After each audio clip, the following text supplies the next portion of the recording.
Sometimes the smallest acts of kindness can change your life forever. Mason Clark learned this truth on a frozen night when he had almost nothing left to lose. At 51, he was living in a shelter with his son, picking up day labor when he could find it, just trying to keep going. That December evening, he stopped to help a stranded stranger fix a flat tire in the snow. The well-dressed older man thanked him and drove off into the night. Mason thought that was the end of it, but the next morning, a black Rolls-Royce pulled up outside the shelter with an envelope that had his name on it. What was inside that letter? And how did one simple act of decency lead to the second chance Mason never saw coming? Before we jump back in, tell us where you're tuning in from, and if this story touches you, make sure you're subscribed, because tomorrow I've saved something extra special for you. The Riverside Men's Shelter sat on the eastern edge of the city, where the industrial warehouses gave way to empty lots and chain-link fences. It was a low-slung brick building that had once been a community center, back when this neighborhood still had communities. Now it housed 43 men on any given night, their belongings stuffed into plastic bins, their dignity measured in the space of a narrow cot. Mason Clark had been living there for 8 months. He woke every morning at 5:30, before the overhead lights flickered on and the day shift supervisor made his rounds. In those quiet pre-dawn moments, Mason would sit on the edge of his cot and pull on his work boots, scuffed leather Red Wings that had outlasted 2 jobs and 1 marriage. He'd lace them slowly, methodically, the way his father had taught him. There was a right way to do things, even small things, especially small things. His son Drew slept in the cot beside him, one arm flung over his face to block out the emergency exit light that never quite dimmed. At 24, Drew was lean and restless, with his mother's dark hair and his father's cautious eyes. He'd come back 6 months ago, showing up at the shelter's intake desk with a duffel bag, and an apology Mason had waited 3 years to hear. "They're running a shuttle to the industrial park at 6, Mason said quietly, nudging his son's shoulder. "You coming?" Drew groaned and rolled toward the wall. "Got that thing at the temp agency at 9. Said I'd be there early." "You will be. Day labor ends at 8. Dad, 4 hours is 4 hours. $50 is $50. Drew sat up, rubbing his face. He looked older than 24 sometimes, particularly in this light, in this place. "Yeah, okay. Give me 5 minutes. They moved through their morning routine with practiced efficiency. The bathroom at the end of the hall, where Mason washed his face and hands with the generic soap from the wall dispenser. The common room, where they grabbed coffee from the large metal urn that Bernard Hutchins, the shelter director, kept perpetually brewing. The side door that led to the parking lot, where the white passenger van idled in the cold. Bernard stood by the van, checking names on his clipboard. He was a compact man in his 60s, with silver hair and reading glasses that hung from a cord around his neck. He'd run Riverside for 12 years, and he knew every man by name, by story, by the particular shape of his struggles. "Mason, Drew?" He nodded at them both. "Warehouse work today. Unloading freight. They're asking for 8 guys. We'll take it," Mason said. Bernard's eyes crinkled with something that might have been approval, or might have been sadness. "You always do." The van filled up quickly. Mason recognized most of the faces. Carlos, who'd lost his restaurant job when his work permit expired. Eugene, a veteran with a bad back and worse dreams. Young Terry, barely 20, who'd aged out of foster care with nowhere to go. They were all good men, or had been once, or were trying to be again. The world had simply stopped making space for them. The work was exactly what Bernard had promised. 4 hours of hauling boxes off trucks in an unheated warehouse, while a supervisor with a headset barked instructions. Mason's back ached by the second hour, a deep throb that settled into his lower spine and radiated up between his shoulder blades. He was 51 years old. His body remembered when this kind of work had been easy. Drew worked beside him, moving faster but less efficiently, burning energy he'd need later. Mason wanted to tell him to pace himself, but he learned that some lessons only stuck when you figured them out on your own. By 8 o'clock, they'd earned their $50 each. Cash, paid out by a woman at a card table near the loading dock. Mason folded his bills carefully and tucked them into his front pocket, where he could feel them against his leg. Back at the shelter, Drew showered and changed for his appointment. Mason sat in the common room with his coffee, watching the morning news on the wall-mounted television. His segment about the holiday season, shopping, families gathering, the cheerful unreality of it all. "You eaten?" Bernard dropped into the chair beside him. "I'm good." "That's not what I asked." Mason smiled despite himself. "I'll grab something at lunch. There's bagels in the kitchen. Donated from that place on 7th Street. Still fresh. I'll get one in a bit." Bernard was quiet for a moment, watching the television without really seeing it. "How's Drew doing?" "Better. He's trying. And you?" "Same as yesterday. That's what worries me." Bernard turned to look at him directly. "You've been here 8 months, Mason. You show up for every work call, you help the other guys, you keep your head down. But you're still here. Where else would I be? Somewhere with a future. You're smart, you're capable, you're—" Bernard paused, searching for the word. "You're better than this place." Mason took a long sip of his coffee. It had gone lukewarm. "No such thing as better. Just different circumstances. That's resignation talking." "That's experience." Bernard shook his head but didn't argue. He stood, touched Mason's shoulder briefly, and walked back toward his office. Mason sat alone watching the television, not really watching it at all. He thought about his life before this. The construction job he'd held for 15 years, framing houses in the suburbs. Good money, union benefits, a future that felt solid. Then the recession hit, and the housing market collapsed, and the company folded in 3 months. He'd thought it would be temporary. He'd thought his wife Sheila would understand, would wait it out with him. She'd lasted 6 weeks before she filed for divorce.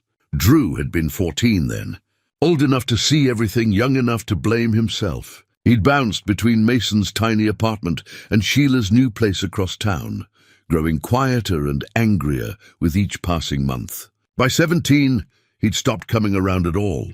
By 20, he was gone completely, crashed on friends' couches, worked under-the-table jobs, disappeared for months at a time. When he showed up at Riverside last spring, Mason had barely recognized him. Thinner, harder, with a wariness in his eyes that looked like a mirror. "I messed up, Dad," Drew had said, standing in the intake area with his duffel bag. "I don't have anywhere else." Mason had signed the paperwork to add him as a resident without hesitation.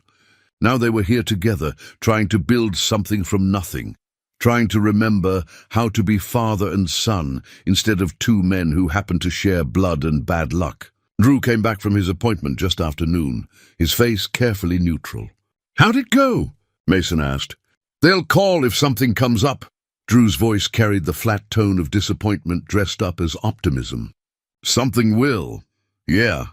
Drew didn't sound convinced. They ate lunch from the Shelte kitchen, donated sandwiches and fruit cups, and then Mason announced he needed to take a walk. The walls felt close sometimes, the recycled air and constant proximity of 40 other lives. Drew nodded, pulled out his phone to scroll through job listings. Outside, the December air bit through Mason's jacket. The sky hung low and grey, promising snow before nightfall. He walked without particular direction, hands shoved deep in his pockets, his worn work gloves stiff with cold. His route took him past the businesses that had survived this neighborhood's decline.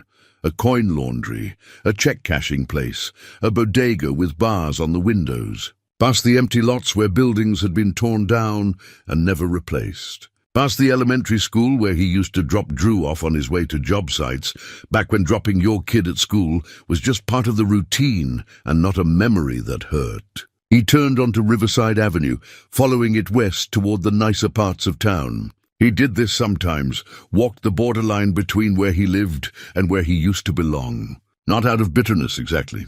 More like maintaining a connection to the idea that circumstances could change. The snow started just after 3 o'clock, fat flakes that caught in his hair and melted on his shoulders. Mason turned back toward the shelter, retracing his steps through the gathering dusk. The streetlights flickered on, halogen orange against the darkening sky. That's when he saw the car. It was a luxury sedan, sleek and black, pulled halfway onto the shoulder of Riverside Avenue with its hazard lights blinking rhythmically in the snowy dusk. The kind of car Mason saw sometimes in the financial district downtown, always moving, always gleaming, always belonging to someone whose problems didn't include where they'd sleep that night. This one sat motionless, incongruous against the backdrop of shuttered storefronts and cracked pavement. Mason slowed his pace. Through the swirling snow, he could make out a figure standing beside the car, a man in a long, dark coat, holding a cell phone to his ear. Even from a distance, everything about his posture suggested frustration and unfamiliarity with his current circumstances. Mason's first instinct was to keep walking. Getting involved in other people's problems had rarely improved his own situation. But something made him stop. Maybe the way the man kept looking down at the flat rear tire, then back at his phone, as if the right combination of staring and calling might solve the problem through sheer force of will. "You need help?" Mason called out. The man turned, lowering his phone. He was older than Mason had first thought, somewhere in his late 60s, with silver hair and the kind of face that suggested boardrooms and country clubs. His coat probably cost more than Mason used to make in a month. The man glanced at the tire again. "Yes, actually. I seem to have a flat, and my roadside assistant says it'll be at least 90 minutes in this weather."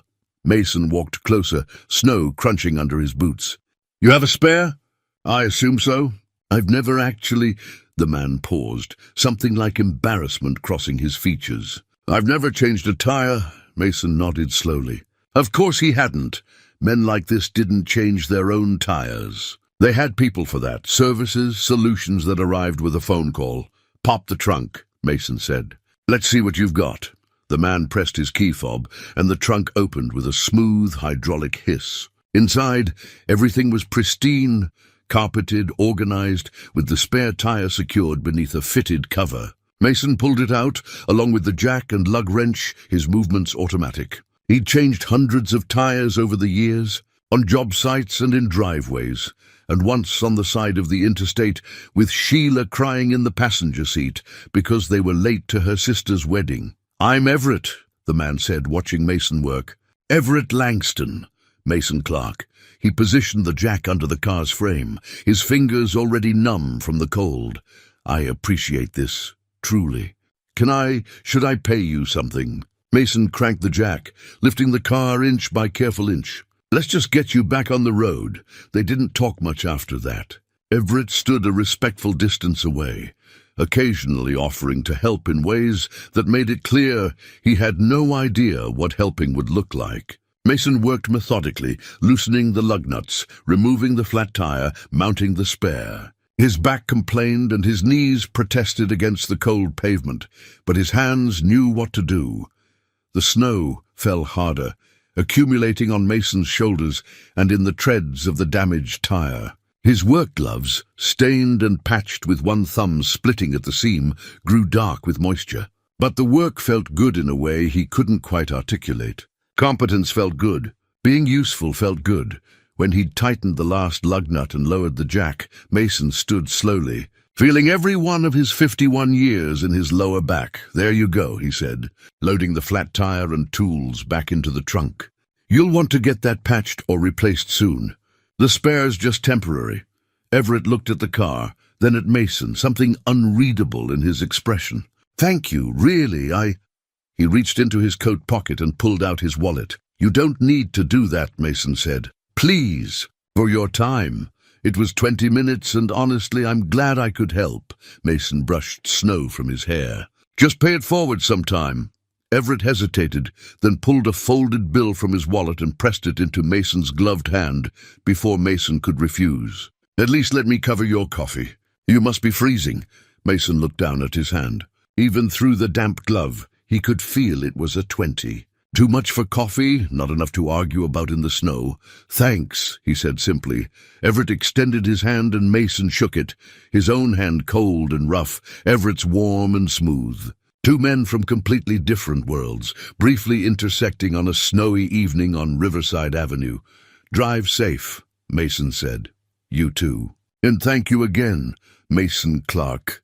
Mason watched the sedan pull away, its taillights disappearing into the white curtain of snow. Then he turned and continued his walk back to the shelter, the $20 bill tucked into his pocket alongside his day labor earnings. By the time he arrived, his jacket was soaked through and his teeth were chattering. Drew looked up from his phone as Mason came through the door, concern flickering across his face.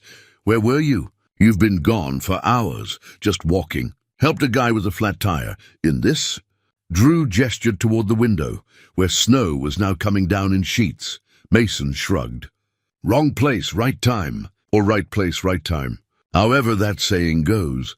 In the common room, a dozen men sat watching television or playing cards. Mason bought 3 cups of coffee from the vending machine with the $20 bill. One for himself, one for Drew, one for Eugene, who was having one of his bad nights and sat alone in the corner, staring at nothing. "You didn't have to do that," Eugene said when Mason handed him the cup. "I know." That night, Mason lay in his cot, listening to the symphony of the shelter, coughs and snores, someone's whispered phone conversation, the rattle of old pipes in the walls. He thought about the man in the expensive coat, about the gulf between their lives, about how strange it was that their paths had crossed at all. He thought about the $20 he'd spent on coffee for men who had even less than he did. He thought about Drew, sleeping fitfully in the next cot, and about the temp agency that probably wouldn't call, and about how many more days and weeks and months they might be living like this. Then he stopped thinking and tried to sleep, because tomorrow would come regardless, and it would require whatever strength he could muster. The next morning arrived cold and bright, the storm having passed through overnight. Mason woke at his usual time, went through his usual routine. Drew had an appointment with another employment agency at 10, so they skipped the day labor shuttle. At 9:30, Mason was sitting in the common room with his second cup of coffee when Bernard appeared in the doorway, his face carrying an odd expression. "Mason, there's someone here to see you." "Who?" "Come see for yourself." Mason followed Bernard to the front entrance. Through the glass doors, he could see it. A black Rolls-Royce parked directly in front of the shelter, impossible and gleaming and utterly out of place. A man in a dark suit stood beside it, scanning the building's facade. "He's asking for you by name," Bernard said quietly. "Says he has a delivery." Mason pushed through the doors into the sharp morning air. The driver turned, holding a cream-colored envelope. "Mason Clark." "That's me. This is for you, sir." The driver handed him the envelope, nodded politely, and returned to the Rolls-Royce. A moment later, the car glided away, leaving Mason standing on the sidewalk with the envelope in his hands. It was heavy paper, expensive, with his name written across the front in elegant script. In the upper left corner, raised letters spelled out Langston Foundation. Mason's hands shook slightly as he opened it. Inside was a letter, typewritten on matching stationery, and a business card. Mason read the letter once, quickly, not quite believing the words. Then he read it again, slowly. "Dear Mr. Clark, last evening you stopped to help a stranger without hesitation or expectation of reward. In that simple act, you demonstrated the kind of character that is increasingly rare. Competence paired with genuine compassion. Dignity without pretense. I would like to offer you a position with the Langston Foundation as a community liaison. This is not charity, but a genuine opportunity based on qualifications I believe you possess: an understanding of hardship, an ability to assess authentic need, and an unshakable sense of integrity. If this interests you, please call me at the number on the enclosed card. I'd like to discuss the details in person. Respectfully, Everett Langston. Mason stood there for a long moment, the letter trembling in his hands, while Bernard waited silently beside him. Behind them, through the glass doors, he could see Drew watching from inside. "Mason," Bernard said finally. "You okay?" Mason folded the letter carefully and slipped it back into the envelope. His throat felt tight, and his eyes burned in a way that had nothing to do with the cold. "Yeah," he said, his voice rough. "Yeah, I think I might be." Mason didn't sleep that night. He lay in his cot, listening to the familiar sounds of the Shelte, turning the business card over and over in his hands. In the darkness, he couldn't read the embossed lettering, but his fingers had already memorized its shape, the weight of quality cardstock, the subtle texture of expensive printing. Everett Langston, private number. Call any time, simple, elegant, and utterly terrifying. Mason had spent the afternoon in the Shelte's small chapel room, really just a converted storage space with a few chairs and a cross on the wall, reading and rereading the letter until he could recite it from memory. Drew had found him there around dinner time. "Is it real?" Drew had asked, dropping into the chair beside him. "I think so. What are you going to do?" "I don't know yet." But that wasn't quite true. Mason knew what he should do, what any rational person would do. Call the number. Take the meeting. Accept whatever opportunity was being offered. The problem was that rationality required a kind of hope Mason had learned to live without. Hope was dangerous. Hope meant vulnerability. Hope meant the possibility of disappointment sharp enough to cut. Beside him now, Drew stirred in his sleep, murmuring something incomprehensible. Mason thought about all the ways he'd failed his son, the lost job, the divorce, the years of instability. The fact that they were here, in this place, together. What if this job offer was real, and he somehow messed it up?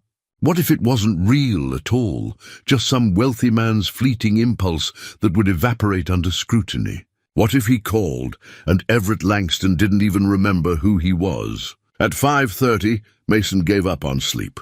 He sat on the edge of his cot, pulled on his boots, and went to the common room. The coffee wasn't ready yet, so he stood at the window, watching the city wake up beyond the chain-link fence. Drew found him there an hour later. "You didn't go out for day labor. Didn't feel like it?" "Dad." Drew stood beside him at the window. "You have to call him." "I know, so why haven't you?" Mason was quiet for a long time. "What if it's not what I think it is? What if he's just offering me janitorial work or, I don't know, something I could get anywhere? Then it's still a job. With benefits, probably. An actual paycheck." Drew paused. "But you don't think that's what it is?" "No." "Then what are you afraid of?" Mason looked at his son, 24 years old, trying so hard to put his life back together, looking to his father for some kind of example worth following. "I'm afraid of hoping," Mason said simply. Drew nodded slowly, like he understood. Maybe he did. Hope's scary. But you know what's scarier? Spending the rest of your life wondering what might have happened if you'd just made the call. At 9 o'clock, Mason walked to the corner store 3 blocks away. He bought a cheap phone card with some of his day labor money and used the payphone outside, one of the few still functioning in the city. His hands shook as he dialed. The phone rang twice before a calm, familiar voice answered. "Everett Langston." "Mr. Langston? This is Mason Clark. From the other night, with the tire." "Mason, I'm glad you called." No hesitation, no confusion. Everett remembered him perfectly. "Did you receive my letter?" "Yes, sir." "Yesterday morning. And are you interested?" Mason closed his eyes. "I am. But I'm not sure I understand exactly what you're offering." "That's fair. I'd prefer to discuss the details in person. Would you be available to meet this afternoon? Say 2 o'clock? "Yes, where?" Everett gave him an address in the financial district downtown. "Take the elevator to the 42nd floor. Give them your name at the reception desk." "I'll see you at 2. After hanging up, Mason stood at the payphone for several minutes, his heart pounding. Then he walked back to the shelter, his mind racing through everything he needed to do in the next 5 hours. Bernard helped him without asking questions. He found Mason a clean white button-down shirt from the donation closet, still in its packaging, probably meant for someone's job interview. Drew pressed it carefully, using the iron in the common room, his movements deliberate and focused. "You need a haircut," Drew said, studying his father critically. "Can't afford a decent one. There's that place on 4th Street. Does cuts for $12. Mason pulled out his remaining day labor cash and counted it. $38. "I'll need money for the bus downtown." "I've got $7, Drew said. "That's enough for the bus, round trip." At 11:30, Mason walked to the discount barber on 4th Street. The barber was an older man who worked quickly and efficiently. asking no questions about where Mason came from or where he was going. When he finished, Mason looked in the mirror and barely recognized himself. Cleaned up, presentable, almost respectable. Back at the shelter, he changed into the pressed shirt and his least worn pair of jeans. Drew helped him tie his one necktie, a navy blue one Mason had kept from his construction days when he'd occasionally had to meet with architects or building inspectors. "You look good, Dad," Drew said quietly. Professional. At 1 o'clock, Mason caught the bus downtown. He sat in the back, watching the city transform through the windows as they moved from the industrial edges toward the gleaming center. The buildings grew taller, the streets cleaner, the people better dressed. He'd worked in these neighborhoods once, building the condos and office complexes that now housed people whose lives looked nothing like his. The irony wasn't lost on him. The address Everett had given him was a glass and steel tower that seemed to scrape the winter sky. Mason stood on the sidewalk for a full minute, staring up at it, before forcing himself through the revolving doors. The lobby was all marble and modern art, with a security desk and turnstiles that required key cards. Mason approached the reception desk, acutely aware of how his discount haircut and second-hand shirt must look in this space. "I have an appointment with Everett Langston," he said. "Mason Clark, 2 o'clock. The receptionist, a young woman with perfect hair and a practiced smile, checked her computer. "Of course, Mr. Clark. Take elevator bank C to the 42nd floor. Mr. Langston's assistant will meet you there." She handed him a visitor's badge and gestured toward the elevators. Mason clipped it to his shirt and walked across the lobby, feeling like an imposter in someone else's life. The elevator was empty except for him. He watched the floor numbers climb, 20, 30, 40, and tried to remember how to breathe normally. The doors opened onto a reception area that was somehow both understated and obviously expensive. Soft lighting, comfortable furniture, artwork that looked real rather than rented. A woman in her 40s sat behind a modern desk, and she smiled warmly as Mason approached. "Mr. Clark, I'm Iris Pemberton, Mr. Langston's assistant. He's expecting you." She stood and gestured toward a hallway. "Right this way." Mason followed her past several closed doors to a corner office with floor-to-ceiling windows overlooking the city. Everett Langston stood at one of those windows, his back to the door, hands clasped behind him. "Mr. Clark is here," Iris said. Everett turned, and his face broke into a genuine smile. He crossed the office with his hand extended. "Mason, thank you for coming." They shook hands, and Everett gestured to a pair of leather chairs near the window. "Please sit. Can Iris get you anything? Coffee? Water?" "I'm fine, thank you." Everett sat across from him, his posture relaxed but attentive. "I imagine you have questions." "A few," Mason admitted. "Starting with why you'd offer me a job based on changing your tire." Everett nodded, as if he'd expected this. "That's a fair question." "The honest answer is that I wasn't offering you a job based on changing my tire. I was offering you a job based on how you changed my tire." Mason waited. "You didn't hesitate," Everett continued. "You didn't ask for anything in return. You were competent, efficient, and kind. And when I tried to pay you, you refused, even though I could see from your gloves and your jacket that you probably needed the money. You gave me $20 anyway, for coffee. Not for the work." Everett leaned forward slightly. "Mason, I've built a career on assessing people, reading character, identifying potential, and I saw something in you that night, something I've been looking for." Everett stood and walked to his desk, returning with a leather folder. He handed it to Mason, who opened it carefully. Inside were architectural drawings, blueprints for a residential complex, detailed and professional. "This is the Langston Foundation's current project," Everett said. "Transitional housing for working families. Not shelters, not handouts, actual apartments with job training, financial counseling, childcare support. A bridge between crisis and stability." Mason studied the drawings. 50 units, community spaces, a courtyard. It was ambitious and thoughtful, designed with dignity in mind.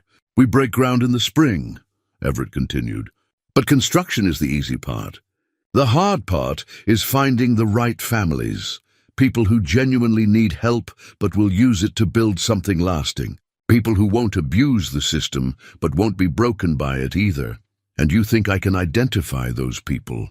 I think you've lived it. You understand the difference between someone who's temporarily down and someone who's given up.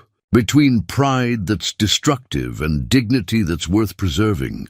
Everett paused. I need someone who can interview applicants with empathy and skepticism in equal measure. Someone those families will trust because he's been where they are.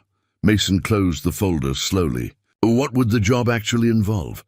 Initially, helping us develop the screening process, interviewing applicant families, assessing their situations, making recommendations. As the project grows, and it will grow, your role would expand. Training others, overseeing multiple sites, shaping how we approach this work. Everett named a salary that made Mason's breath catch. Full benefits, health insurance, retirement contributions. And we'd need you to start immediately, which means we'd help with housing during the transition period. The room seemed to tilt slightly. Mason gripped the arms of his chair. That's more than generous. It's fair compensation for important work, Everett corrected gently. This isn't charity, Mason. I'm offering you this job because I believe you're the right person for it. But I need to know you believe it too. Mason looked out the window at the city spread below them. Somewhere out there, beyond the gleaming towers, was the riverside Shelte. Drew, waiting to hear what happened. Bernard probably hoping for the best. All those men trying to survive another day. Why me? Mason asked quietly. You must know hundreds of people more qualified. I know hundreds of people with credentials, Everett said. I know very few with character. And this work requires both. He was quiet for a moment. I lost my son 15 years ago, Philip.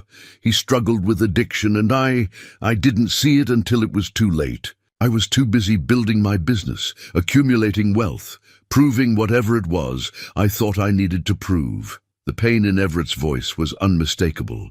After Philip died, I spent years trying to figure out how to make his life mean something. The foundation is part of that. But it's not enough to just build housing. I need people who understand what it's like to need help, who can offer it without condescension. Everett met Mason's eyes. You stopped in the snow to help a stranger because that's who you are. That's what I need. Mason thought about Drew, about second chances, about the weight of regret and the possibility of redemption. When would you need an answer? Take the weekend. Think about it. Discuss it with your son. Everett pulled a business card from his pocket, identical to the one he'd included with the letter. But Mason, I hope you'll say yes. Mason took the card, stood and shook Everett's hand again. Thank you for the opportunity, his voice caught, for seeing something worth investing in. Thank you for being someone worth seeing. The bus ride back felt surreal. Mason sat with the leather folder on his lap, staring at nothing, his mind spinning through implications and possibilities and fears. Drew was waiting in the common room when Mason returned. He stood up immediately, his face tight with barely contained hope. Well, Mason led him outside, away from curious ears, and told him everything. The salary, the benefits, the housing assistance. The scope of the job, Everett's vision, the story about his son. Drew listened without interrupting, and when Mason finished, he just nodded slowly. You're going to take it, Drew said. Not a question. I told him I'd think about it. Dad, come on! Mason looked at his son. What if I'm not good enough? What if I take this job and fail, and we end up right back here? What if you take this job and succeed? Drew countered.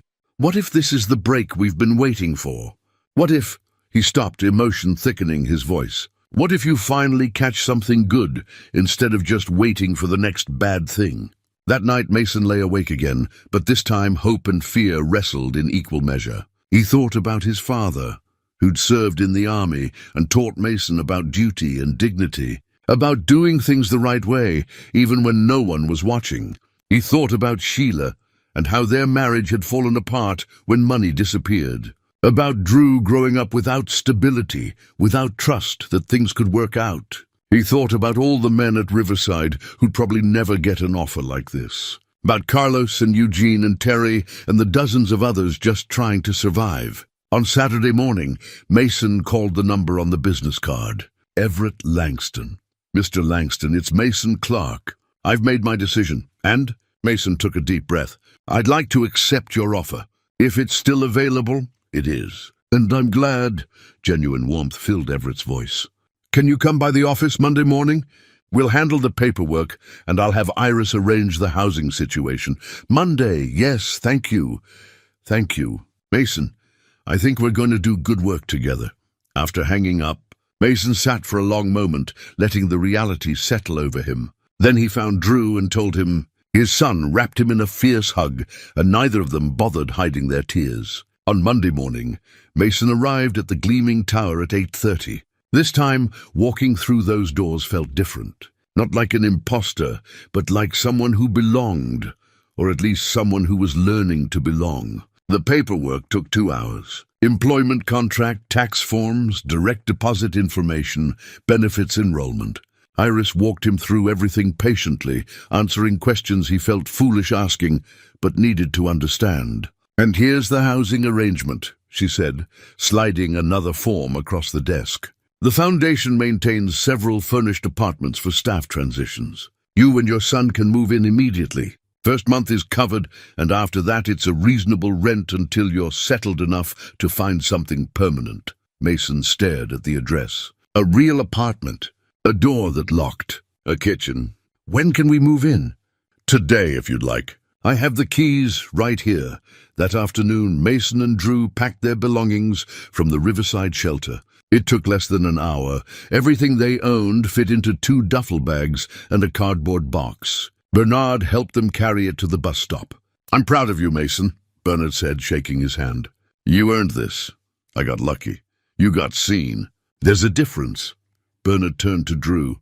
Take care of your father and yourself. Yes, sir. The apartment was in a modest building 15 minutes from downtown. 3rd floor, 2 bedrooms, furnished with simple but clean furniture. Mason stood in the doorway, unable to move, overwhelmed by the space and light and quiet. Drew walked through slowly, touching the walls as if to confirm they were real. He stopped in the kitchen, opened the refrigerator, empty but working, and turned to his father with tears streaming down his face. We have a home, Dad. Mason crossed the room and pulled his son into his arms. We have a home. That night they cooked dinner together, pasta from the grocery store 3 blocks away, sauce from a jar, garlic bread from the bakery section. Simple food that tasted like celebration. After dinner, Drew washed dishes while Mason stood at the window, looking out at the city lights. Somewhere out there, men were settling into their cots at Riverside. Somewhere out there, people were struggling and hoping and trying to survive. And here he was, in an apartment with his son, about to start a job that might actually mean something. Dad? Drew called from the kitchen. You okay? Mason turned from the window, smiling through the tightness in his throat. Yeah, son. I think I finally am. 3 months passed, like a dream Mason kept expecting to wake from.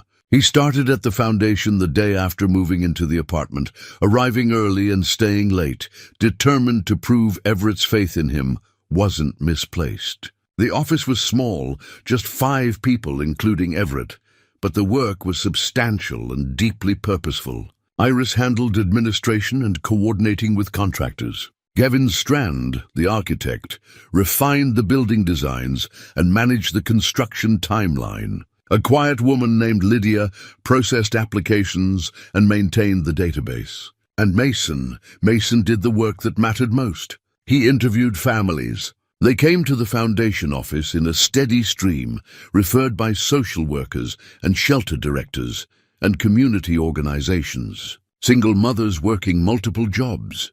Couples recovering from medical bankruptcies. Veterans struggling to transition back to civilian life. Families who'd been 1 paycheck from stability before that paycheck disappeared. Mason sat across the desk from them, asked questions, and listened, really listened to their answers. He could hear the difference between someone explaining circumstances and someone making excuses. Between temporary setback and permanent resignation. Between people who needed a bridge and people who needed something he couldn't provide. It was harder than he'd expected, turning people away.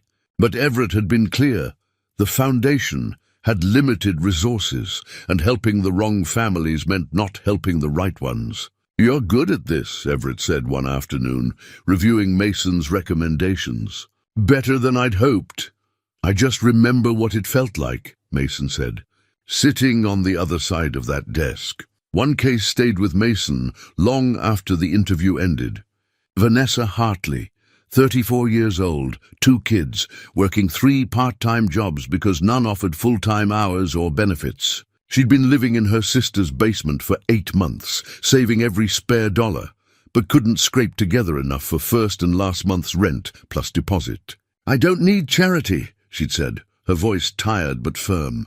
"I just need a chance. 1 year of stable housing and I can build from there." "I know I can."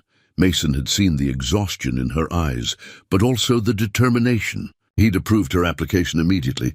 Now watching her move into one of the completed units with her kids, a boy of 7 and a girl of 5, both wide-eyed with wonder at having their own bedrooms, Mason felt something he hadn't experienced in years: purpose.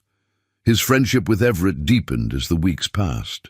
They had lunch together most days, sometimes discussing foundation business, sometimes ranging into philosophy and life and regret. Everett spoke often about his son, Philip, and the conversations felt less like confessions than shared grief. "I gave him everything except my time," Everett said one afternoon.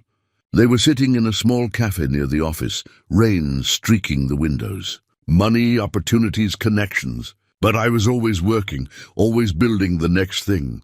And Philip, he needed a father, not a benefactor." Mason thought about Drew, about the years they'd lost. "You can't change the past." "No, but you can try to honor it." Everett looked at him. "That's what you're doing with Drew, starting over, building something real." Trying to, anyway. Drew had found work at a distribution center, steady overnight shifts with benefits and decent pay. He came home exhausted each morning, slept through the afternoon, and left again at dusk. But he was saving money, talking about taking classes, mentioning a woman named Bethany who worked in the hospital cafeteria adjacent to his warehouse. "She's smart," Drew said one evening, the closest he'd come to admitting real interest. "And she doesn't take my nonsense." "Sounds promising," Mason said, hiding his smile. "Don't make it weird, Dad." But Mason was grateful for Drew's job, for his growing stability, for the lightness returning to his son's eyes. One evening, Mason unpacked a box he'd been avoiding since the move. Inside was a framed photograph of his father in his army dress uniform, taken shortly before his deployment to Vietnam. Stern face, straight posture, eyes that had seen hard things but remained kind. Mason placed the frame on his desk at the foundation office, next to his computer. Every morning, arriving at work, he'd see it and remember what his father used to say: "Do the right thing, even when nobody's watching, especially when nobody's watching." In late March, Paula called. Mason hadn't spoken to his sister in over 2 years. Not since she'd offered to help with rent and he'd refused, too proud or too ashamed to accept. Her voice on the phone was cautious, testing whether old wounds still bled. "I saw an article," she said, "about the Langston Foundation housing project. There was a photo of the ribbon-cutting ceremony. You were in the background." "Yeah, I work there now." A long pause. "You work there? Like actually work there?" He told her the story, the flat tire, the job offer the past 3 months. Paula listened without interrupting, and when he finished, she was crying. "Mason, I'm so happy for you. And I'm sorry." "For what?" "For letting you pull away. For not trying harder to help. I wouldn't have accepted it," Mason admitted. "I wasn't ready. Are you ready now?" He thought about that. "Maybe. Yeah, I think so." Paula invited them to Sunday dinner, her husband Glenn, their 2 teenage daughters. Mason accepted, then spent the week anxious about seeing family he'd avoided for so long. The house was in the suburbs, a modest split level with a well-maintained lawn. Paula answered the door, older but unmistakably his sister, with the same eyes and cautious smile. She hugged him tightly, then turned to Drew. "Look at you. You were 14 last time I saw you." "Yeah," Drew said awkwardly. "Sorry about that." "Don't be. You're here now." Dinner was both painful and healing. Paula's daughters, 16 and 13, were polite but curious, asking careful questions about where Mason and Drew had been living. Glenn was quiet and kind, passing dishes and keeping conversation flowing when it stalled. "I wanted to help," Paula said as they cleared plates. "When you lost your job, when Sheila left. But I shut everyone out," Mason finished. "I thought accepting help meant admitting failure. And now I understand that asking for help is different than needing it. And that family should have been there regardless." He met her eyes. "I'm sorry I made it so hard." Paula squeezed his hand. Fresh start. Fresh start. At the office, the first housing complex was now fully occupied. 50 families, including Vanessa and her kids. Mason visited the property twice a week, checking in, troubleshooting problems, connecting residents with job training and financial counseling. He watched Vanessa cut back to 2 jobs, then 1 full-time position with benefits. Watched her kids settle into their new school, making friends, bringing home better grades. Watched the exhaustion fade from her face, replaced by something like hope. "You changed my life," she told him once. "You changed your own life," Mason corrected. "We just gave you the space to do it." But late at night in his apartment, Mason sometimes felt the imposter syndrome creeping back. He'd look around at the furniture, the kitchen, the framed photo of his father, and wonder when it would all disappear. When Everett would realize he'd made a mistake. When circumstances would shift and he'd find himself back at Riverside, starting over again. Drew seemed to sense these moments. He'd appear in the doorway with coffee, sit without speaking, just being present until the anxiety passed. "You deserve this, Dad," he said once. "Some days I believe that. Believe it every day." In early April, Everett called Mason into his office with news. "I want to make your position permanent and official. Assistant Director of Community Outreach. Salary increase, more responsibility, your own office." Mason's hands shook as he signed the contract. That evening, he took Drew to dinner at a real restaurant. Not fancy, but sit down with actual menus and a server who brought water in glasses. They ordered burgers and talked about Drew's plans to propose to Bethany, about Paula's invitation to the girls' spring concert, about the second housing complex scheduled to break ground in June. "We made it," Drew said quietly. Mason looked at his son across the table, 24 years old, employed, in love, building a future that looked nothing like his past. "Yeah," Mason said, "we really did." The voicemail came on a Tuesday afternoon in late April. Mason was reviewing applications in his new office, small but his own, with a window overlooking the street, when his phone buzzed. He didn't recognize the number, so he let it go to voicemail. When he checked it during his lunch break, a woman's voice filled his ear, familiar and impossible. "Mason, it's Sheila. I saw you in the newspaper. An article about the Housing Foundation. You looked good, healthy." A pause, the sound of breath catching. "I know I have no right to call after all this time, but I'd really like to talk to you. There are things I need to say. Please call me back." Mason sat frozen, his sandwich forgotten. Sheila, his ex-wife, the woman who'd walked out 12 years ago when the money disappeared, who'd remarried within 6 months, who'd abandoned Drew and never looked back. He deleted the voicemail, then immediately regretted it, then felt relieved he'd deleted it, then angry at himself for feeling anything at all. That evening, Drew noticed something was wrong immediately. What happened? Mason told him about the voicemail.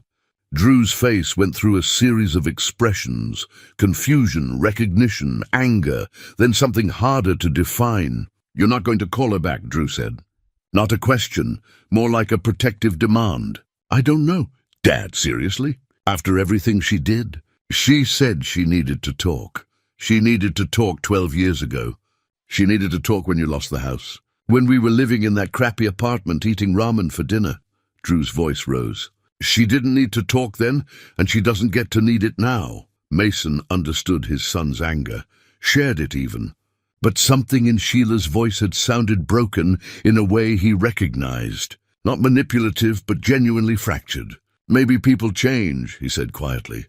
"And maybe they don't. Maybe they just want something." Over the next few days, Sheila called twice more. Mason didn't answer, but he saved the voicemail this time. In the second one, she mentioned being sick. In the third, She asked specifically about Drew, whether he was okay, whether he'd finished college. The fact that she didn't know whether her own son had gone to college said everything about the past 12 years. At work, Mason threw himself into planning the second housing complex. The property was larger, 80 units instead of 50, in a neighborhood that desperately needed revitalization.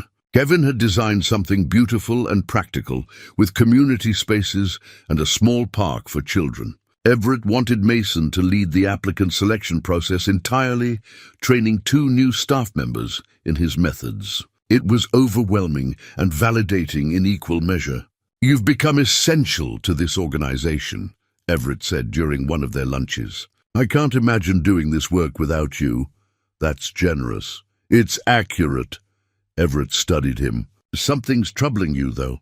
"I can see it." Mason hesitated, then told him about Sheila's calls, about Drew's anger, his own confusion, the old wounds that apparently hadn't healed as much as he'd thought.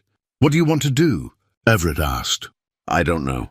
Part of me wants to hear what she has to say. Part of me thinks Drew's right, that she just wants something now, that I have something to give. Those aren't mutually exclusive," Everett pointed out. "She could want something and also genuinely want to make amends. Does it matter?" "That depends. Do you need closure?" Mason thought about that for a long time. "Maybe. Yeah, maybe I do." He called Sheila that evening from his office after everyone else had gone home. His hands shook as he dialed, and his voice sounded strange in the empty space. She answered on the second ring. "Mason?" "Yeah, it's me. Thank you for calling back. I wasn't sure you would." "I almost didn't." A pause. "That's fair. Mason, I need to see you, in person. There are things I need to tell you, things I can't say over the phone." Every instinct told him to refuse, but curiosity and old grief and the faint possibility of closure won out. "Coffee, Saturday afternoon. The place on 7th Street near the Shelte." "I remember it." 2 o'clock? 2 o'clock. After hanging up, Mason sat in the dark office for a long time, wondering if he'd just made a terrible mistake. Drew didn't speak to him for 2 days after Mason told him about the meeting. When he finally did, his words were clipped and careful. "I'm not going with you. I didn't ask you to, and I don't want to see her. Not now, not ever. That's your choice, Drew. I respect it. Do you? Because it feels like you're choosing her over me. I'm not choosing anyone. I'm just—" Mason struggled for the right words. "I'm trying to understand what happened, to put that part of my life to rest. It is at rest. You're the one digging it back up." Saturday arrived cold and drizzly. Mason walked to the coffee shop, arriving 15 minutes early. He ordered black coffee and sat at a corner table, watching the door, his stomach tight with anxiety.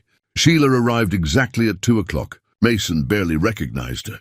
She'd aged more than 12 years should account for, her face drawn, her hair thinner, her body smaller inside her coat. She moved carefully, like someone who hurt, and when she sat across from him, he could see the exhaustion in her eyes. "Thank you for coming," she said. "You said you needed to talk." "I do. But first, you look good, Mason, really good.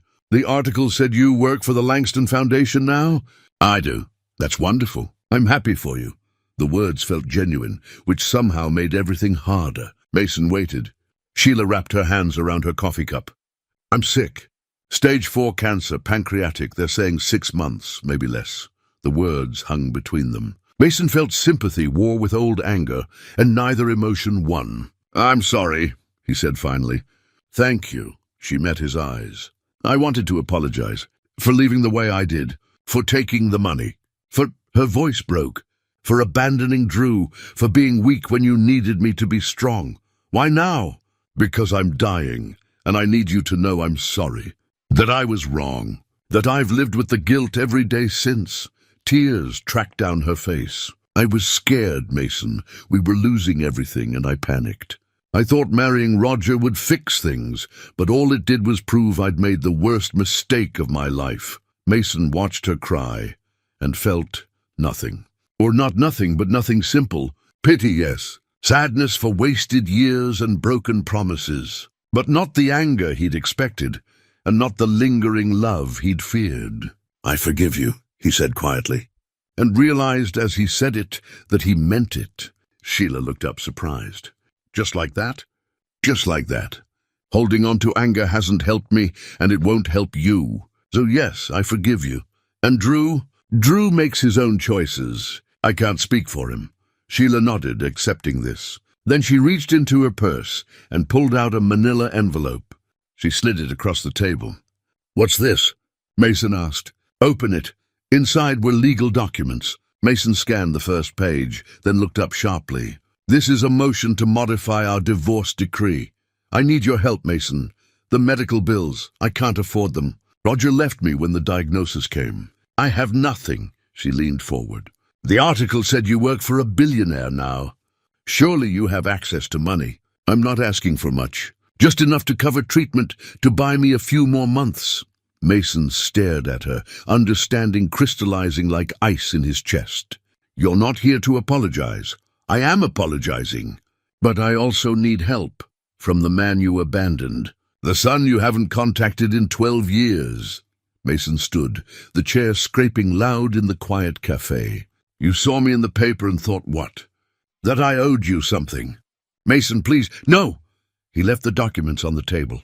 I meant it when I said I forgive you. But forgiveness doesn't mean letting you use me. He walked out into the rain, leaving Sheila sitting alone with her legal papers and her regrets. Mason walked through the rain for over an hour, his mind replaying the conversation, the betrayal settling deeper with each step. By the time he reached his apartment, he was soaked through and furious. At Sheila, at himself for hoping she'd changed, at the universe for the cruel timing of it all. Drew was waiting in the living room. One look at Mason's face told him everything. She wanted money, Drew said flatly. Mason peeled off his wet jacket. Yeah, she did. I told you. You did. Mason sat heavily on the couch. She's dying, Drew. Stage 4 cancer. 6 months, maybe. Drew's expression didn't soften. And she thought that entitled her to your help. Our help, technically. She's filing to modify the divorce decree, claiming I abandoned her financially, that I owe her support. Mason rubbed his face. She brought legal documents to what I thought was an apology. Jesus, Dad. I walked out, left the papers on the table. They sat in silence for a while, the rain drumming against the windows. Finally, Drew spoke, his voice quieter. Are you okay? I don't know. I forgave her, meant it even, but then she... Mason shook his head. I thought maybe people could change, that second chances were real. They are real. Look at us. Look at what Everett did for you. Drew leaned forward. But some people don't want to change. They just want to take. Monday morning, Mason arrived at work early and found Everett already in his office. He knocked on the open door. Got a minute? Everett looked up from his computer. Always. Come in. Mason told him everything, the coffee shop meeting, Sheila's illness, the legal documents. Everett listened without interrupting, his expression growing more somber. I'm sorry, Mason. That's a profound betrayal. The thing is, I feel bad for her. She's dying, she's alone, she's scared.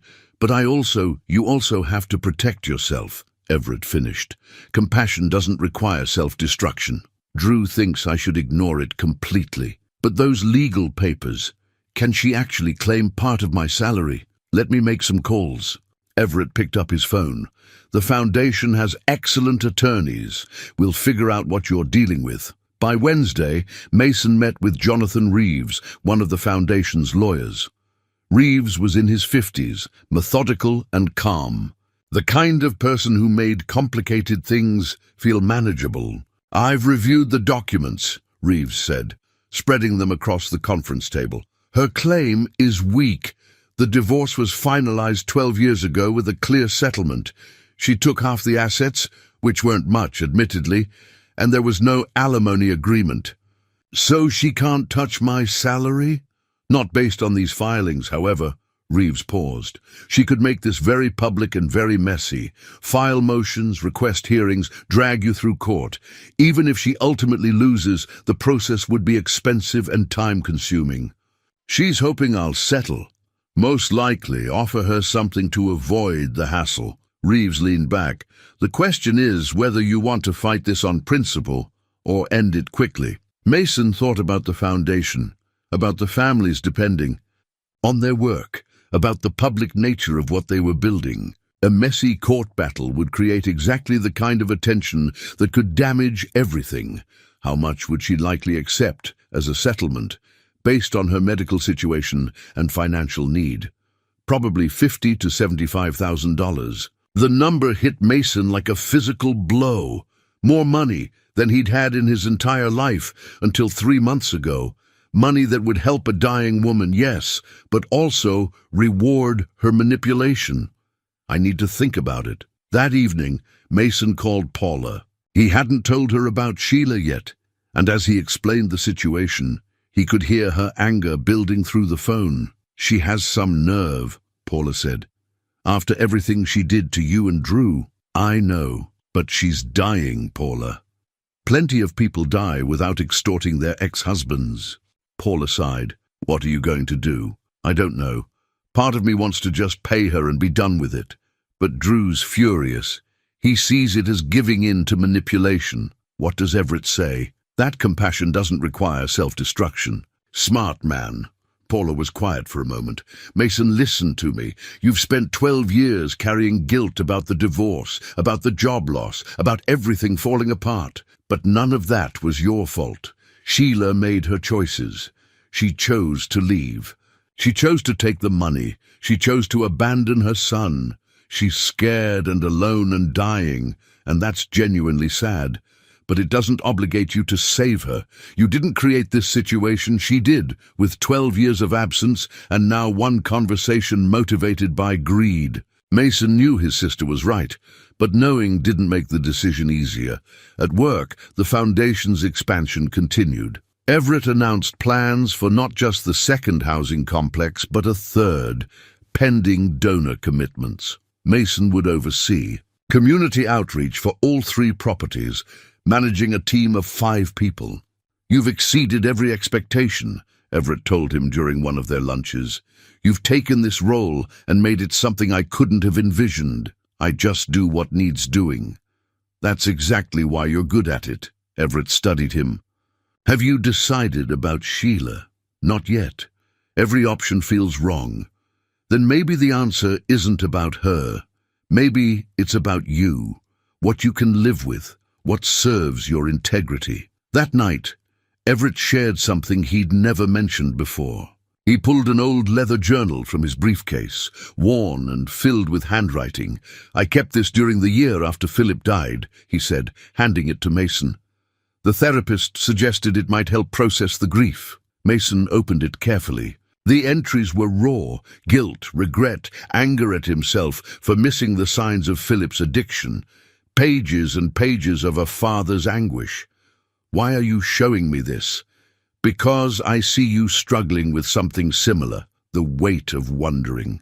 If you're being cruel or kind, whether you owe someone something because of shared history." Everett pointed to a specific entry.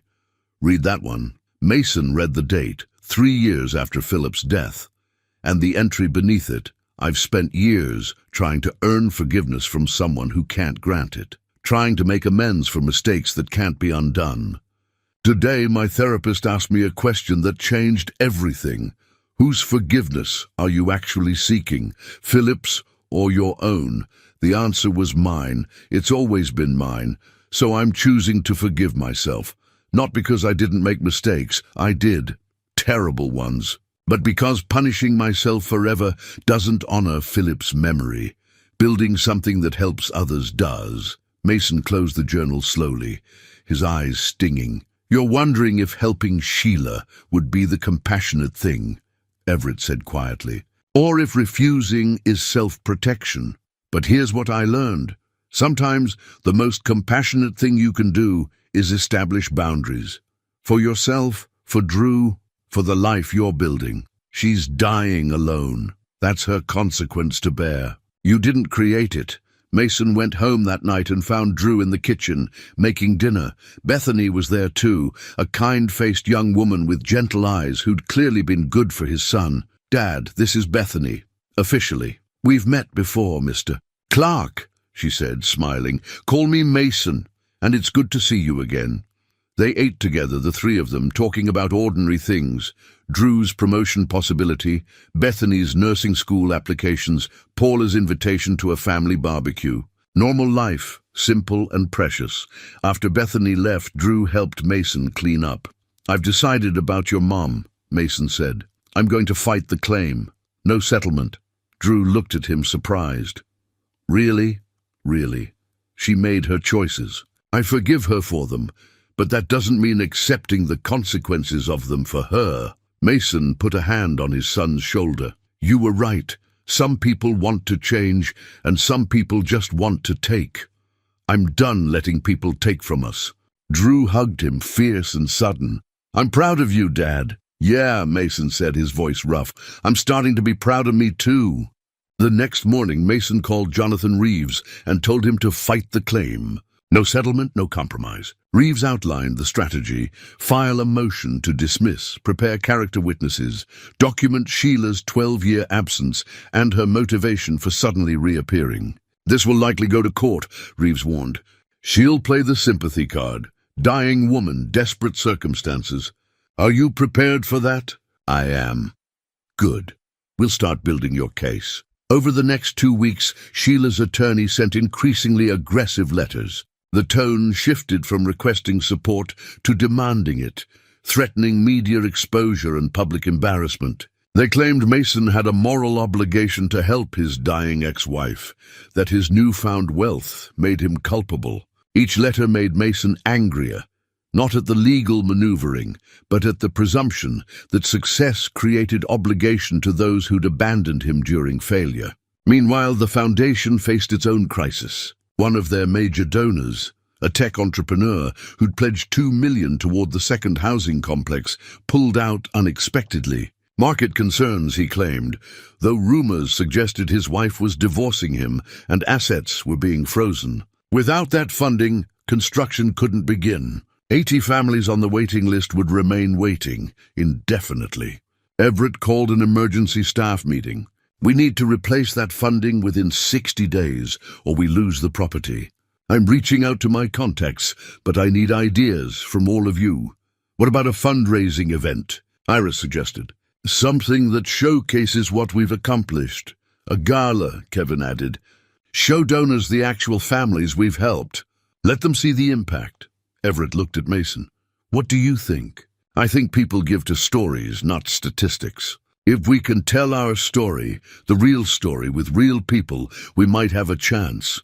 Then that's what we'll do." Everett stood. "Mason, I want you to speak at the gala. Tell your story." Mason's stomach dropped. "My story?" "How you came to work here. What this foundation means to someone who's lived the experience our clients face." Everett's expression was gentle but firm. "You're the heart of this organization. People need to hear from you." That evening, Mason sat at his kitchen table with a blank notebook, trying to figure out what to say. How do you distill homelessness, divorce, failure, and unexpected redemption into a speech that would convince wealthy people to open their checkbooks? Drew found him there an hour later, the page still mostly blank. "Having trouble?" "I don't know how to talk about all this." "About the shelter, about—" Mason gestured vaguely. "About being desperate. Tell the truth. That's all anyone can ask." "The truth is messy and embarrassing." "The truth is human," Drew corrected. "And that's what people respond to." Mason started writing. He wrote about losing his job, about his marriage falling apart, about the slow descent from middle-class stability to sleeping in a shelter. He wrote about shame and pride and the particular exhaustion of hopelessness. He wrote about the snowy night and the flat tire, about Everett's unexpected kindness, about the black Rolls-Royce and the cream-colored envelope that changed everything. And he wrote about what happened after, not just the job and the apartment, but the restoration of dignity, the ability to help others the way he'd been helped, the knowledge that circumstances didn't define worth. It took him 3 days to finish the first draft. He showed it to Everett, who read it in silence, then looked up with tears in his eyes. "This is perfect. Don't change a word." The gala was scheduled for a Friday evening in early June at an elegant hotel ballroom downtown. Mason had never been to an event like it. Crystal chandeliers, white-clothed tables, a silent auction featuring artwork and vacation packages that cost more than his annual shelter fee. Paula and Glenn came, and Drew brought Bethany. They sat at a table near the back, visible enough for Mason to see them, but not so close as to make him more nervous. Everett had invited everyone. The city's philanthropic community, business leaders, foundation board members. 200 people in expensive clothes, eating elaborate food, making polite conversation about charitable giving. Mason stood backstage in his borrowed suit. Everett had insisted on taking him to a proper tailor and tried to remember how to breathe. "You'll be great," Iris assured him, adjusting his tie. "Just speak from the heart." At 8 o'clock, Everett took the stage. He talked about the foundation's mission, the housing completed, the families served. He showed photographs of the properties, statistics about employment rates, and school attendance among residents. Then he said, "But numbers don't tell the whole story. For that, I'd like to introduce someone who's lived it. Mason Clark, our Director of Community Outreach." The applause was polite but impersonal.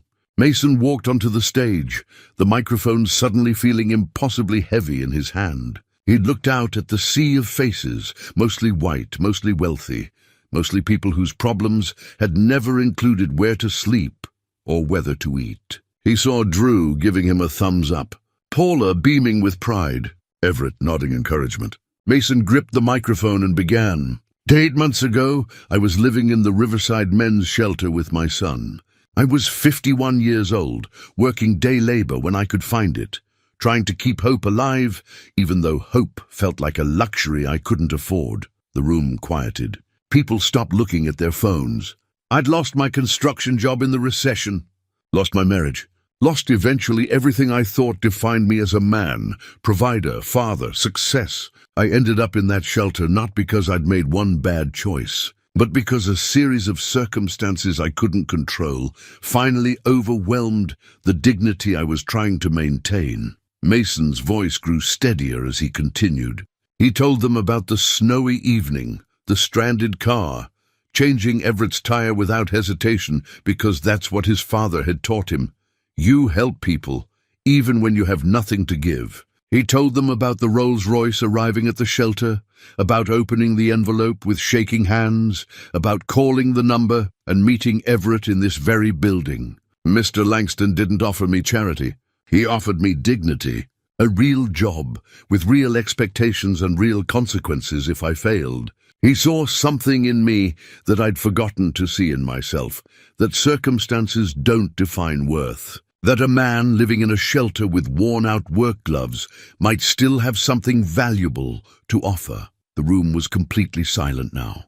This foundation doesn't just build housing, it builds bridges between crisis and stability, between homelessness and home, between despair and hope.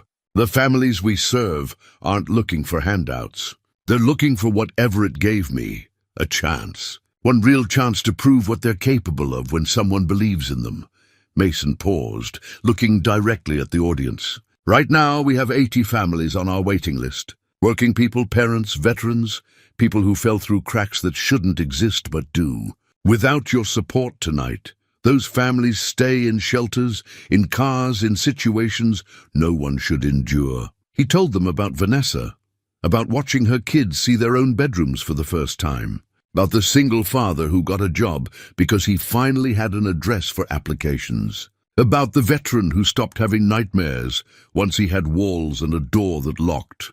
I'm standing here tonight because one man stopped to see me as a person, not a problem. Because he believed that everyone deserves a second chance, and he put his money where his values are. Mason's voice thickened. I'm asking you to do the same. Not for me, but for the families still waiting, still hoping, still believing that someone might see them the way Everett saw me. He finished with the truth he discovered through his own transformation. Poverty doesn't mean you've given up. Sometimes it just means you haven't been given the chance yet. Help us give that chance. The applause started slowly, then built into a standing ovation that lasted until Mason left the stage, his hands shaking and his eyes wet. Everett met him backstage, pulling him into a fierce hug. That was extraordinary. Within an hour, the pledges started coming in. By the end of the evening, they'd raised $3 million, $1 million more than they'd lost. The second housing complex was saved. The week after the gala, Mason's life became unexpectedly public. A local news station had covered the event, and his story, "Man helps stranger, stranger changes his life," resonated beyond the philanthropic community. Reporters called the foundation office requesting interviews. A morning show wanted him to appear. Social media posts about his speech went viral.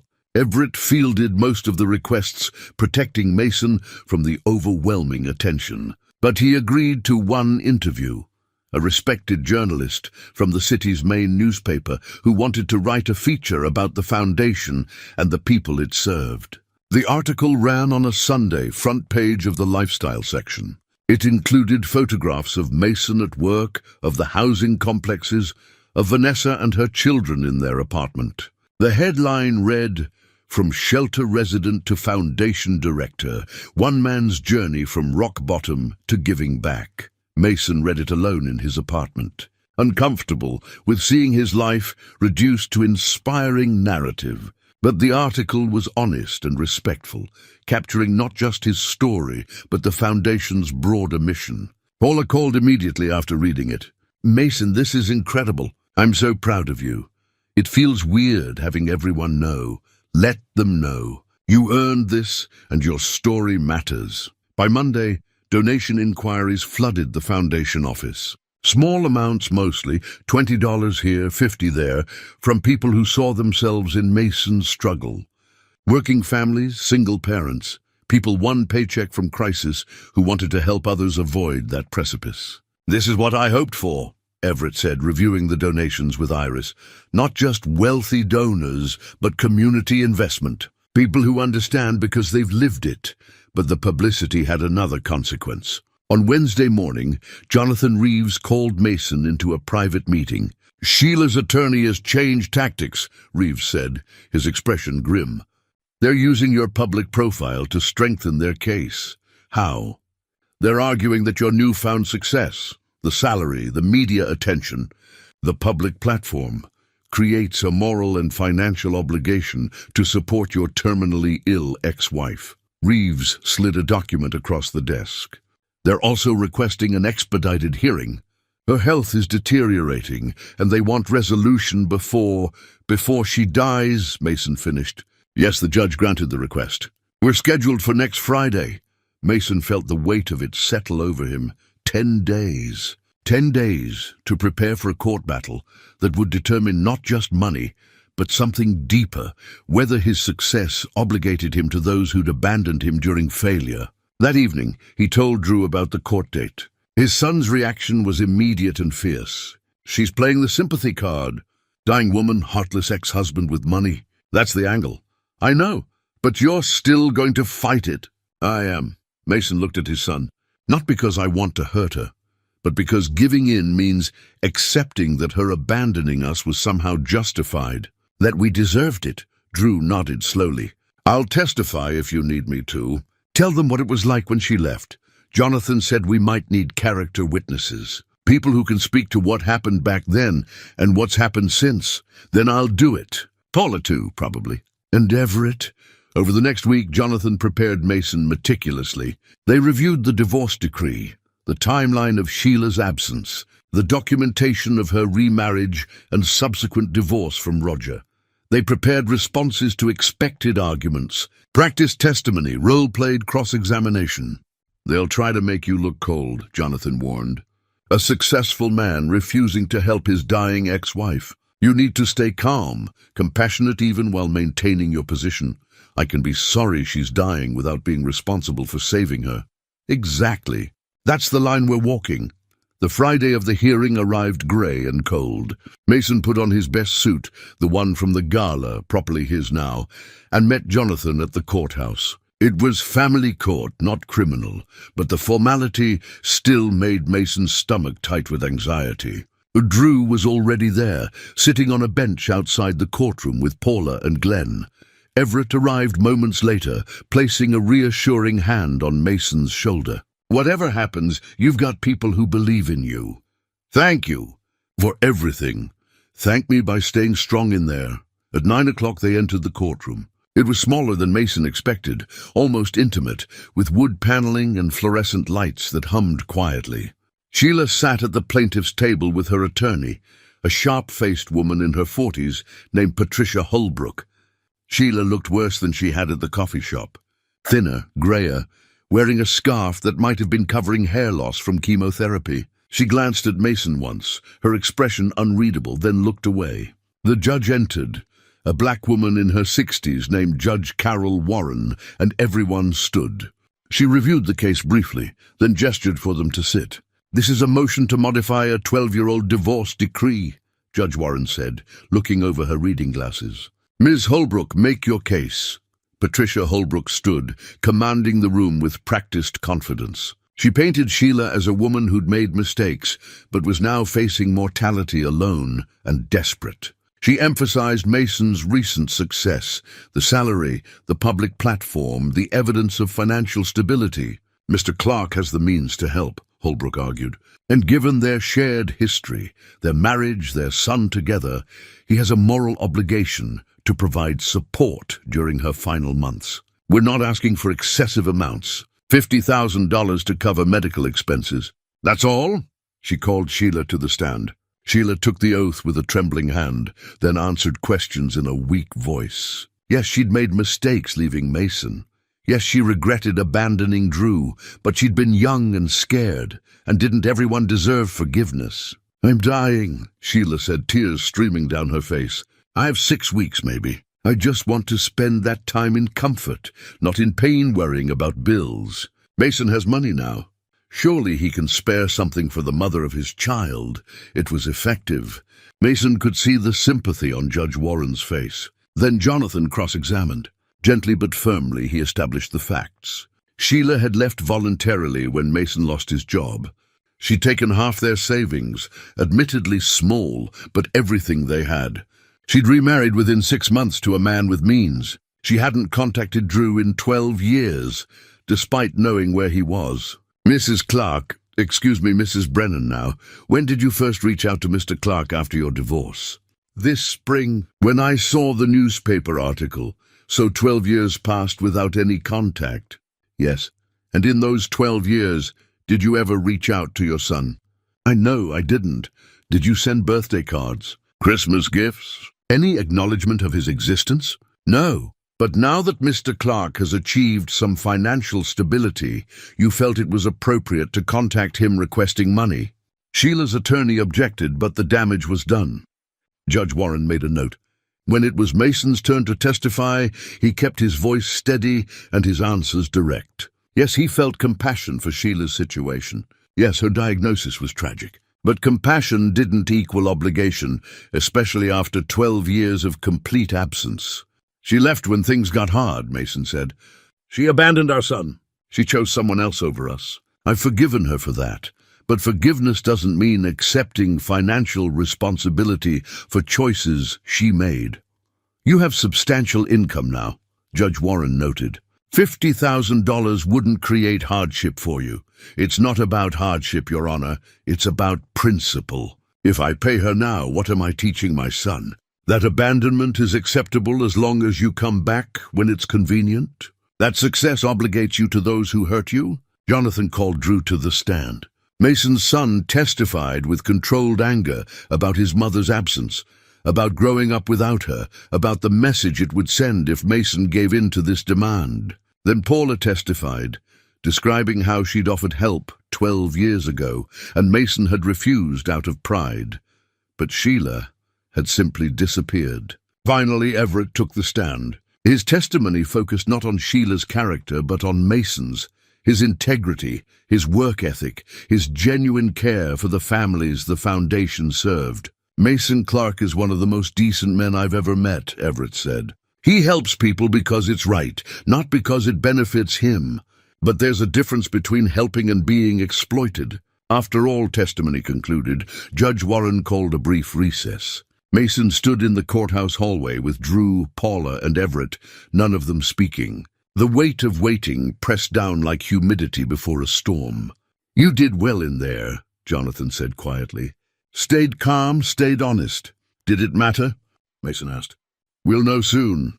20 minutes later, they filed back into the courtroom.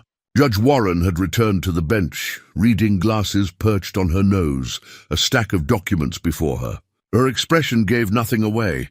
"I've reviewed the motion, heard testimony from both parties, and examined the relevant documentation," she began.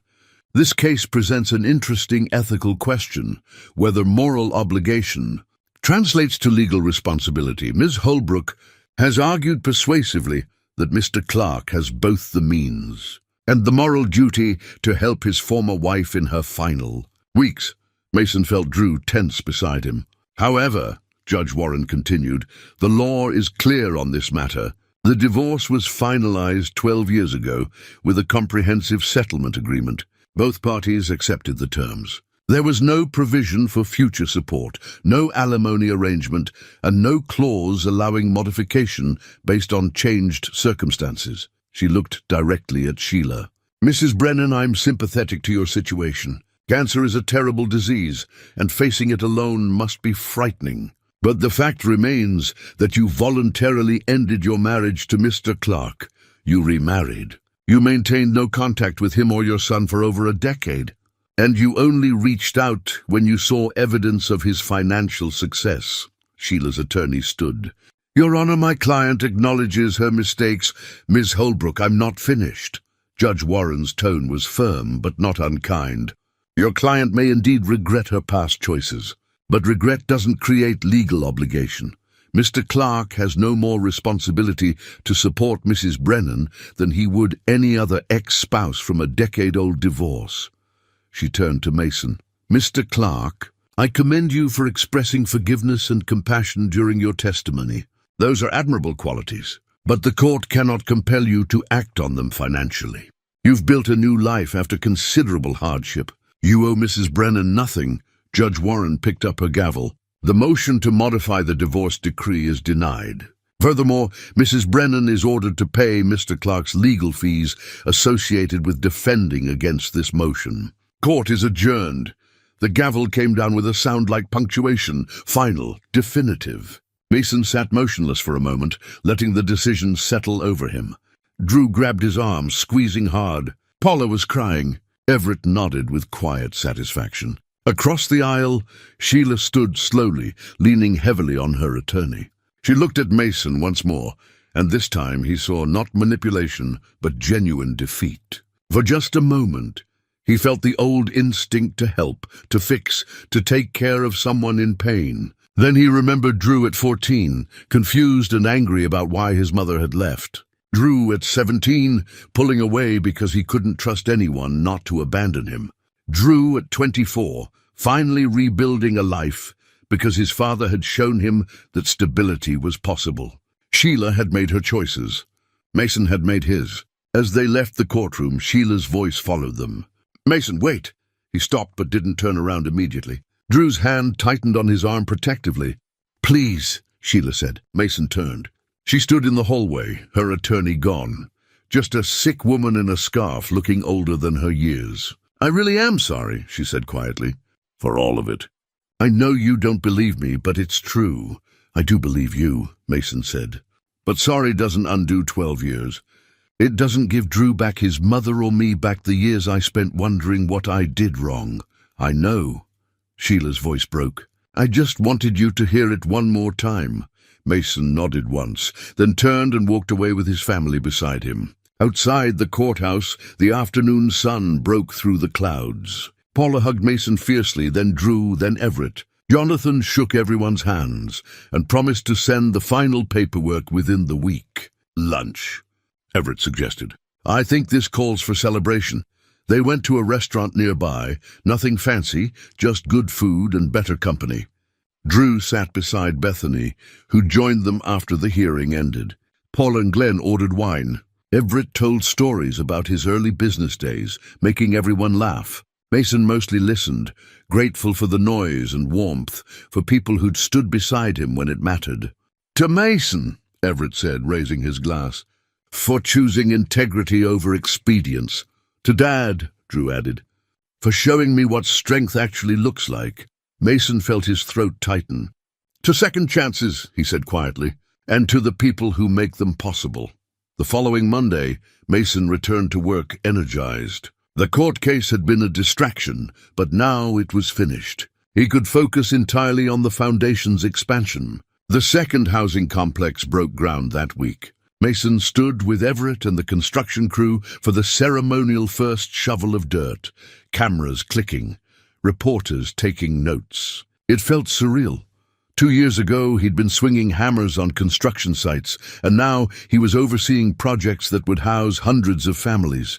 You've come a long way, Kevin said, standing beside him as the excavators began clearing the lot. We all have, Mason replied. Applications for the new units were already flooding in. Mason spent his days interviewing families, each story both unique and familiar. Single parents, veterans, working people caught in the gap between poverty and stability. He saw his own past in every face, heard his own struggles in every voice. And he approved them carefully, thoughtfully, knowing that each decision meant the difference between hope and despair for someone who'd run out of options. One afternoon, Everett called him into his office with news. I'm promoting you to associate director, effective immediately.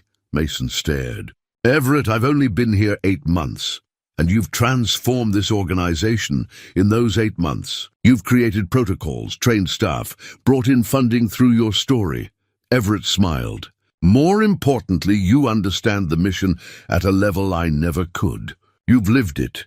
The promotion came with a significant salary increase and an office twice the size of his current one. Mason accepted, still somewhat stunned, and immediately thought about calling Drew to share the news. His son's reaction was pure joy. Dad, that's incredible. We need to celebrate. Dinner this weekend? Bring Bethany. Actually, Drew paused. I was going to wait, but since we're celebrating anyway, I'm going to propose to her. This Saturday. I wanted you to know first. Mason's eyes burned. Drew, that's wonderful. I know we're young, and it's fast, but she's it. Dad, I know it. Then I'm happy for you, truly. That Saturday evening, Mason waited anxiously by his phone until Drew called, his voice shaking with emotion. She said yes. Congratulations, son. I'm so proud of you. Later that night, Mason sat alone in his apartment, looking at the framed photograph of his father on the shelf. In uniform, young and serious, embarking on a life that would include war and work, and a son who'd eventually lose his way before finding it again. I think I'm getting it right now, Dad, Mason said quietly to the photograph. I think we're going to be okay. The next morning, he received a call from an unknown number. When he answered, a woman's voice said, Mr. Clark, this is Riverview Hospice. I'm calling about Sheila Brennan. She asked me to contact you. Mason's stomach dropped. Is she? She passed away early this morning. Peacefully in her sleep, the nurse paused. She left a note for you. Would you like me to read it? Mason sat down slowly. Yes, please. The nurse's voice was gentle as she read, Mason, thank you for forgiving me, even though I didn't deserve it. You were always better than me. Take care of Drew. Tell him I'm sorry I wasn't the mother he deserved. And thank you for changing that tire, for being kind to a stranger even when you had nothing. The world needs more people like you. Mason sat with the phone pressed to his ear long after the nurse finished reading, tears streaming down his face, for the woman Sheila might have been, for the years wasted, for the forgiveness he'd offered just in time.